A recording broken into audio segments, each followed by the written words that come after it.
Assalamualaikum warahmatullahi wabarakatuh dan salam sejahtera kepada you all semua. Jadi, pada hari ini kita nak belajar mengenai dengan apa? Pada hari ini kita akan belajar mengenai dengan daya dan gerakan satu dan kita akan tumpukan khusus kepada momentum. Okey, jadi dalam arti kata lain, sebenarnya apakah momentum ini? Momentum ni apa sebenarnya? Momentum ini dalam bahasa mudahnya sebenarnya adalah hasil darab bagi jisim dan juga halaju, di mana jisim dia akan membawa kepada unit M dan halaju membawa kepada unit V. Maka momentum adalah sama dengan mv.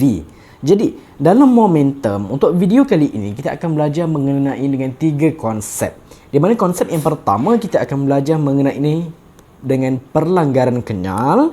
Yang kedua kita akan belajar mengenai dengan perlanggaran tak kenyal, dan akhir sekali kita akan belajar mengenai dengan konsep letupan. Jadi dalam video yang akan datang, insya-Allah saya akan tunjukkan beberapa contoh soalan yang berkaitan dengan konsep yang kita akan belajar pada hari ini. Jadi tanpa membuang masa, kita terus pergi kepada yang pertama. Jadi yang pertama mengenai dengan perlanggaran kenyal. Jadi saya nak awak fokuskan kepada gambar rajah ini. Okey, andai kata sebelum pelanggaran okey, yang belah kiri ini kita katakan dia sebelum pelanggaran dan yang belah kanan ini adalah selepas pelanggaran.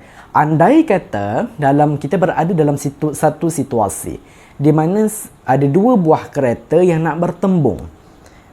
Sebelum perlanggaran ada dua buah kereta yang nak bertembung. Jadi kita kena faham di sini, di mana kereta yang pertama ini dia akan ada jisim dia sendiri, iaitu M1. Kita takrifkan dia sebagai M1. Dan kereta yang kedua ni pun ada jisim dia sendiri dan kita takrifkan dia sebagai M2. Dan ketika kedua-dua kereta ini nak bertembung, M1 ini ada halaju dia sendiri dan kereta yang kedua ni pun ada halaju dia sendiri.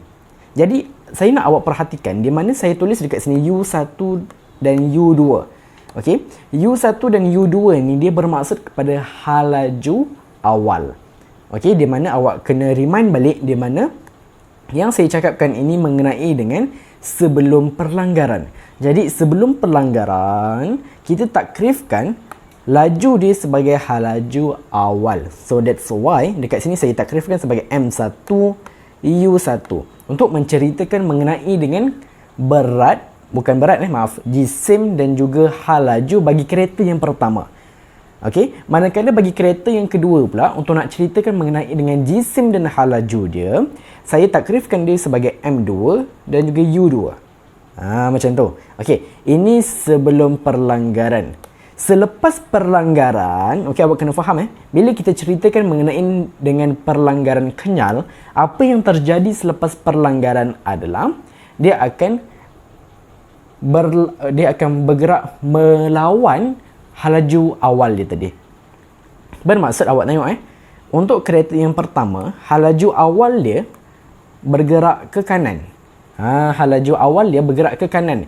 Tapi selepas bertembung, selepas berlakunya perlanggaran, dia bergerak ke kiri. Sama juga dengan kereta yang kedua ni. Asalnya dia bergerak ke kanan. Dia bergerak ke kiri. Tapi selepas perlanggaran, dia bergerak ke kanan. Dan selepas pelanggaran ni pula, halaju dia kita takrifkan sebagai halaju akhir. So dekat sini kita jadikan dia sebagai V1 dan juga V2. Jadi ingat untuk perlanggaran kenyal ada perkaitan mengenai dengan halaju awal, iaitu sebelum pelanggaran, dan ada mengenai dengan halaju akhir, iaitu selepas perlanggaran. Dan ingat untuk perlanggaran kenyal, apabila sesuatu objek itu bertembung, selepas pelanggaran dia akan mantul balik. Itu situasi dia lah untuk yang pertama ini. Jadi formula yang kita boleh guna pakai adalah M1U1 tambah M2U2 menghasilkan M1V1 tambah M2V2. Ini adalah formula yang awak belajarlah dekat sekolah, betul? Okey, tapi saya nak awak perhatikan kat bawah ni. Yang saya tulis ni, U dan V, dia depends on arah gerakan. Bermaksud, Sekiranya arah gerakan dia bergerak ke kanan, maksud nilai dia adalah positif. Ini untuk mudahnya, bergerak ke kanan maka dia positif. Bergerak ke kiri maka kita takrifkan dia sebagai nilai negatif. Maka awak perhatikan kat sini. Okey, M1 U1. U1 ni bergerak ke mana? Bergerak ke kanan. Maka U1 adalah positif. Perhatikan sebelum pelanggaran untuk yang M2 pula. M2 U2. U2 ni dia bergerak ke kiri, dan kita dah tahu dah takrifan dia bila bergerak ke kiri nilai dia adalah negatif. So that's why kita akan dapat dekat sini adalah M1 U1 tambah dengan M2 negatif U2. Kalau orang tanya, kenapa ada nilai negatif ni? Kenapa ada simbol negatif? Sebab U2 ini dia bergerak ke kiri. Sama juga dengan selepas perlanggaran. Di mana selepas perlanggaran, awak perhatikan untuk M1 ni, V dia, yang ini halaju akhir dia bergerak ke kiri. Dan bergerak ke kiri, kita takrifkan dia sebagai negatif. Manakala untuk M2 dia bergerak ke kanan, maka kita takrifkan dia sebagai positif. Okay, so that's why kita akan dapat M1 negatif V1, yang ini negatif ini menunjukkan dia bergerak ke kiri, tambah M2 V2. Maka kalau awak tanya kepada saya, di antara formula yang pertama dan juga formula yang kedua, kita nak guna yang mana satu? Okey, terpulang kepada awak nak guna yang mana satu, tapi saya cadangkan untuk awak lebih mengutamakan formula yang kedua ini, di mana dia telah pun mengikut hukum ataupun mengikut konsep di mana kita gunakan kalau ke kanan dia jadi positif, kalau ke kiri dia adalah negatif. Maka itu adalah lebih baik sebenarnya. Maka kalau awak perhatikan, okey, sekiranya kita akan ada satu situasi, okey. So dalam video yang akan datang kita akan cuba jawab soalan. Maka dalam soalan tersebut saya akan tunjukkan bahawasanya formula yang kita ada sekarang ini dia akan menunjukkan bahawa jumlah momentum sebelum pelanggaran adalah sama dengan jumlah momentum selepas perlanggaran. Ini untuk situasi yang pertama lah, iaitu perlanggaran kenyal. Maka jumlah momentum sebelum pelanggaran sama dengan jumlah momentum selepas perlanggaran. Dia menepati satu prinsip, iaitu prinsip keabadian momentum. Okey. So ini untuk yang pertama mengenai dengan perlanggaran kenyal. Seterusnya kita terus pergi kepada yang kedua, iaitu perlanggaran tak kenyal. Okey, yang di sini dia sepatutnya perlanggaran tak kenyal, saya silap tulis ni. Okey. Ini sepatutnya perlanggaran tak kenyal. Okey. So, untuk perlanggaran tak kenyal pula, apa situasi dia? Untuk perlanggaran tak kenyal, awak kena faham bahawa perlanggaran tak kenyal sama juga situasinya macam perlanggaran kenyal. Okey, di mana sebelum pelanggaran kita akan ada, andai kata kita ambil satu situasi, kita ada dua buah kereta dengan jisim yang tersendiri. So, kereta yang pertama dengan M1, kereta yang kedua dengan jisim M2. Dan dia mempunyai halaju masing-masing lah. Kalau kereta yang pertama, halaju dia adalah U1. Kereta yang kedua adalah halaju dia adalah U2. Okey. Ini untuk yang tadi tu sebelum pelanggaran. Tapi selepas perlanggaran, untuk perlanggaran tak kenyal, dia akan gabung macam ni. Dia akan gabung macam ni. Kalau macam tadi, untuk perlanggaran kenyal, okey, dia dah bertembung. And then, dia akan mantul balik. Tapi untuk perlanggaran tak kenyal, situasi itu tak berlaku. Malah, lepas dia dah bertembung, dia akan bercantum dan akan bergerak ke satu arah yang sama.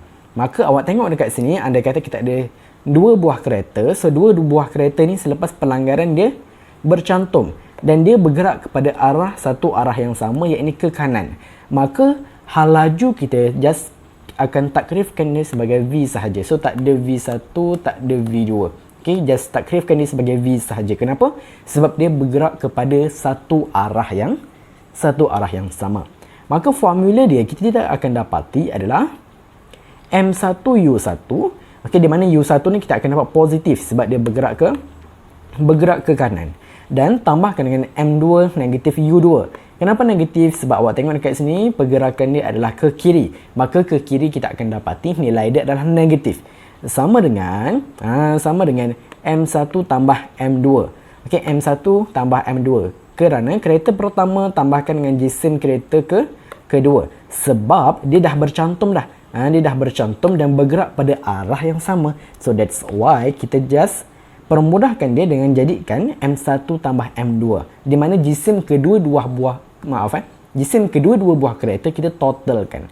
And then kita darabkan dengan nilai V, iaitu halaju akhir dia yang bergerak ke kanan. Okey. Ini untuk yang kedua lah, mengenai dengan pelanggaran tak kenyal. Yang seterusnya kita akan pergi kepada letupan. Okey, letupan ni andai kata kita ada pistol. Andai kata kita ada satu pistol ataupun kita ada meriam dan contoh lah sebagainya kan. Okey, tapi dekat sini saya ambil contoh untuk pistol. Okey, pistol ini sekiranya awak lihat bila kita tekan bonat dia ni, bonat ni saya lupa apa nama dia, tapi bila awak tekan dia punya ni, bonat dia ni untuk nak lepaskan peluru. Okey, awak kena ingat bila kita ceritakan mengenai dengan letupan, bila kita dah tekan this one, bonat ni, peluru akan keluar ke depan, betul? Peluru akan keluar ke depan. Dan peluru ni pun dia ada jisim dia sendiri. Okey, so peluru ni bila ada jisim dia sendiri, kita takrifkan dia sebagai M1. Dan pergerakan dia ke depan tu kita akan namakan dia sebagai V1. Okey, halajulah maksudnya. And then awak kena ingat, tidak kisah dah apa bahan sekalipun, sama ada pistol, meriam dan sebagainya, bila kita ceritakan mengenai dengan konsep letupan, bila ada peluru ataupun bom yang dilepaskan ke hadapan, bermaksud dia mesti akan sentiasa ada daya sentakan ke belakang.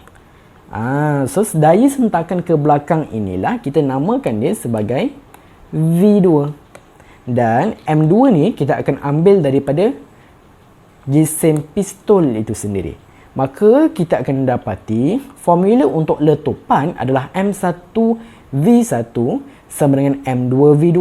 Kenapa? M1V1 ini dia merujuk kepada momentum peluru tadi. So peluru dah bergerak ke hadapan. So bila peluru dah bergerak ke hadapan, pistol itu dia akan mengalami daya sentakan ke belakang. So ke belakang tersebut kita akan jadikannya sebagai negatif. So that's why awak akan dapat M1V1 sama dengan negatif M2V2. Di mana awak tengok dekat sini, daya sentakan ini dia adalah termaktub dalam hukum Newton ketiga. Di mana dalam hukum Newton ketiga, apa yang dikatakan, bahasa mudahnya adalah setiap daya yang ke hadapan akan ada daya yang ke belakang. Contoh macam pistol ni lah tadi, betul? Okey, bila peluru dah bergerak ke hadapan, pistol ini akan mengalami daya sentakan ke belakang. Itu adalah maksud dia lah. Jadi ini sahaja untuk video kita kali ini mengenai dengan letupan, pelanggaran tak kenyal dan juga pelanggaran kenyal untuk tajuk momentum. Jadi dalam video yang akan datang saya akan tunjukkan aplikasi yang berkaitan dengan konsep yang kita dah belajar pada hari ini.